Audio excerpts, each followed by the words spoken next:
అందరికీ నమస్కారం. Welcome back to my channel. గత కొన్ని రోజుల క్రితానికి వెళ్తే వైఎస్ఆర్‌సీపీ అధ్యక్షుడు, ప్రస్తుత ఎమ్మెల్యే, మాజీ ముఖ్యమంత్రి శ్రీ వైఎస్ జగన్మోహన్ రెడ్డి గారు వైఎస్ఆర్‌సీపీ పార్టీకి సంబంధించిన ఒక ప్లేనరీలో ఒక మాట అనడం జరిగింది. ఇక మీద నుంచి మనం ప్రజల్లోకి వెళ్ళాలి, యాక్టివ్ అవ్వాలి, సోషల్ మీడియాని కూడా యాక్టివ్ చేయండి అని చెప్పి. సోషల్ మీడియా ఎలా యాక్టివేట్ అవుతోంది ఏంటి అనేది మనం ఇంకొక వీడియోలో చూసుకుంటే, ఈ వీడియోలో మనం మాట్లాడుకోవాల్సిన అంశం 2019 నుంచి 2024 మధ్యన మనం మెయిన్ స్ట్రీమ్ మీడియాలో మనం చూసిన రోతనే ప్రత్యేకంగా పవన్ కళ్యాణ్ గారి మీద వాళ్ళు ఏడ్చిన ఏడుపునే 2019 నుంచి 2024 మధ్యన ఏ పాయింట్స్ మీద అయితే వాళ్ళు మాట్లాడడం జరిగిందో, ఈ 24, 29 మధ్యన కూడా అవే మాట్లాడాలని ఇద్దరు పెట్టిన ప్రెస్ మీట్లు, లేటెస్ట్గా ఇద్దరు పెట్టిన ప్రెస్ మీట్లు, ఒకరు ఒక యూట్యూబ్ ఛానల్కి ఇచ్చినటువంటి ఇంటర్వ్యూలో మనకి క్లియర్గా అర్థమవుతాం. వాళ్ళు ఎవరో కాదు, పేరు నాని, అంబటి రాంబాబు, ఆర్కే రోజు. వీళ్ళ ముగ్గురు ఫస్ట్ అర్థం చేసుకోవాల్సింది ఏంటంటే, వీళ్ళ రాజకీయ భవిష్యత్తు ఈ చట్రంలో, అంటే ఏ చట్రంలో వీళ్ళు ఇరుక్కుపోయారో 2019 నుంచి 2024 మధ్యలో, అదే చట్రంలో ఉండిపోతే కనుక వాళ్ళకి రాజకీయ భవిష్యత్తు పునాదులతో సహా కట్టేసుకున్నట్టే. దాంట్లో ఇంకొక రెండో చాయిస్ కూడా లేదు. అయితే వాళ్ళు మాట్లాడారు కాబట్టి దానికి డెఫినెట్గా మనం కూడా కౌంటర్ ఇవ్వాలి. ఇవ్వకపోతే ఇది ప్రజల్లో నానింప చేయాలి అనే ఉద్దేశంతో వీళ్ళు పదే పదే మాట్లాడే మాటలు. సో దాని గురించి మనం తప్పకుండా మాట్లాడి తీరాలి. ఇదివరకు దాని గురించి తీరాలి. అయితే ఇదివరకు మాట్లాడిన కామెంట్స్ అయినప్పటికీ వీళ్ళు కొత్త తరహాలో తీసుకెళ్తున్నారు. ఇదివరకుని వీళ్ళంతా, ఈ బ్యాచ్ అంతాని కళ్యాణ్ గారు వీళ్ళ దగ్గర ప్యాకేజీ తీసుకున్నారు అనేసి చెప్తారు. ఇప్పుడు దానికి ఇంటర్లింక్ ఏం చేస్తున్నారంటే, ఈయన తిరగడానికి ఫ్లైట్లు, హెలికాప్టర్లు ఎక్కడి నుంచి వస్తున్నాయి, ఈయన పదే పదే వాటిల మీదే తిరుగుతున్నాడు. అవి తిరుగుతున్నాడు కాబట్టి, అంతేకాకుండా ఒక పార్టీ ఆఫీస్ని తయారు చేసుకుంటున్నాడు. అది ఇప్పుడు స్పీడ్గా వర్క్ అవుతుంది కాబట్టి లోకేష్, చంద్రబాబు నాయుడు జనసేన పార్టీని నడపడానికి పవన్ కళ్యాణ్ గారికి ప్యాకేజీ ఇస్తున్నారు. ఇది ఒక రెంట్ పార్టీ అని అంటున్నారు. వీళ్ళకి అర్థం కావాల్సిన మాటలు ఏంటంటే,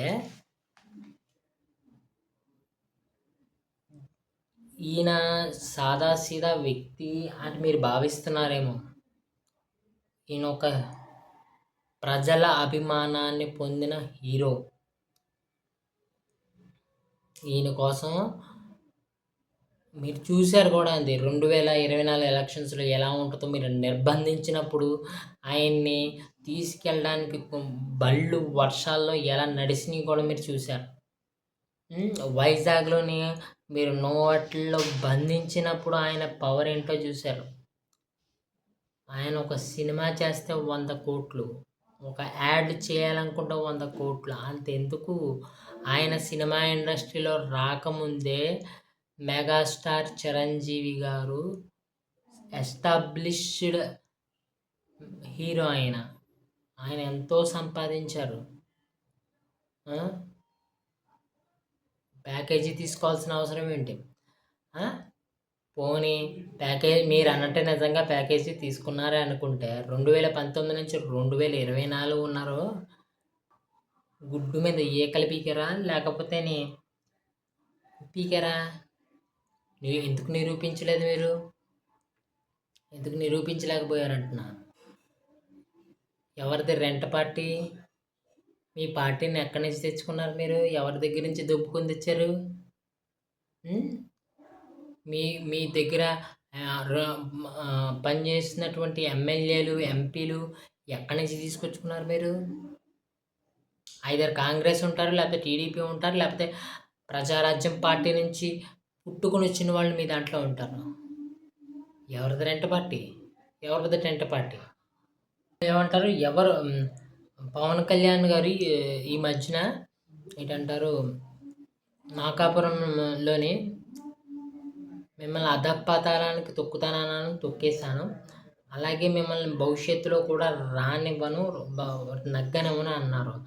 దీనికి మన వైఎస్ఆర్సీపీ ఈ బ్యాచ్ అంతా అంటారు, ఎవరు రావాలనేది నిర్ణయించేది ప్రజలు, మీరు కాదు, మీరు ఎలా మాట్లాడతారన్న.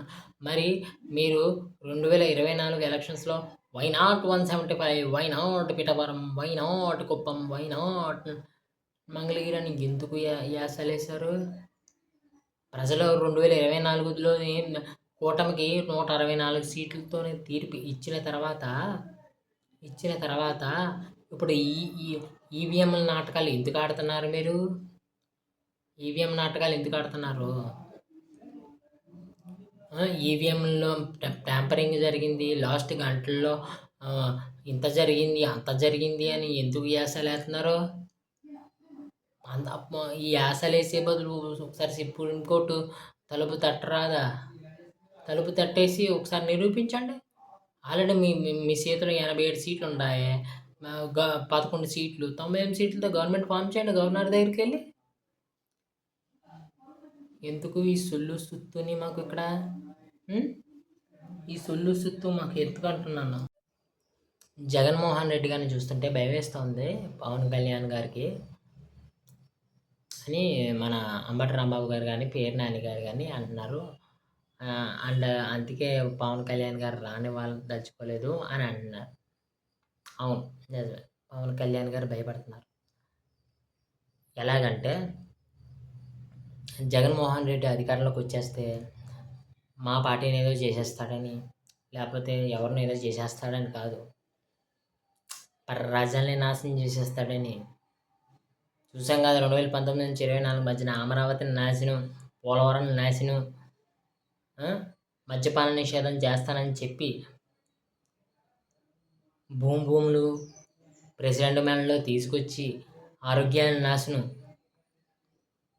అమ్మ ఊళ్ళోని అందరికీ ఇస్తానని చెప్పి ఒకళ్ళకి ఇచ్చి ఫీజు రీఎంబర్స్మెంట్లు సరిగ్గా చేయక అవి కాలేజ్ యాజమాన్యానికి వెళ్ళకపోయేసరికి విద్యార్థుల భవిష్యత్తు నాశనం చేసి ఈ నాశనం చేస్తారనే మీరు అధికారంలోకి వస్తే ఆంధ్ర రాష్ట్రం నాశనం అయిపోద్దనే భయంతో జాగ్రత్త పడుతూ పవన్ కళ్యాణ్ గారు తీసుకున్నటువంటి స్టెప్ ఇది.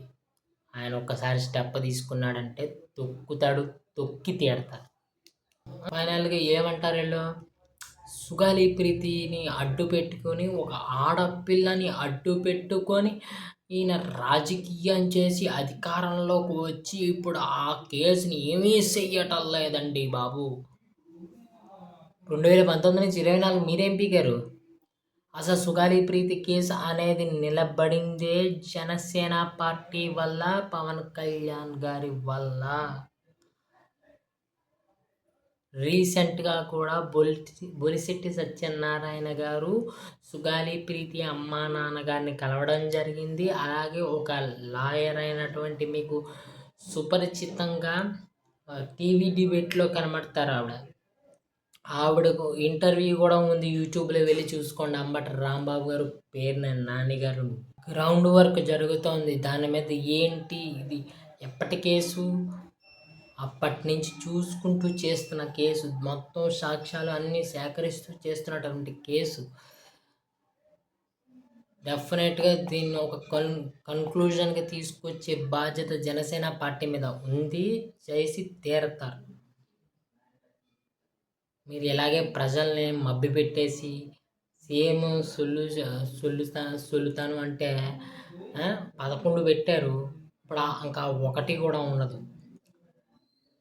మీరు రోత మొదలెట్టాలనుకుంటున్నప్పుడు కొత్త విధంగా మీరు రోతను మొదలుపెట్టండి. అంతేగాని పాత విధానాలు 2024 ఎలక్షన్స్ ద్వారా ప్రజలచే చీత్కరించబడిన అంశాలను తీసుకువచ్చి మేము ప్రజల మీద రుద్ది పవన్ కళ్యాణ్ గారి మీద వ్యతిరేకత తీసుకొస్తాము అంటే కుదరదు.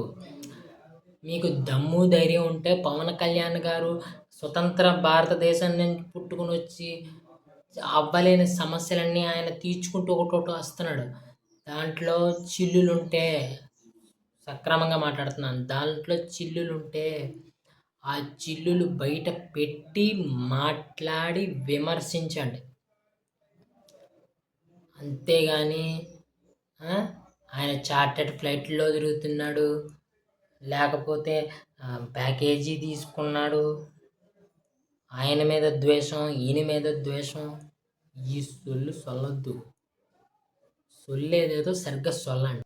నా వీడియో నచ్చితే లైక్ చేసి, షేర్ చేసి, సబ్స్క్రైబ్ చేసుకోండి. Thank you.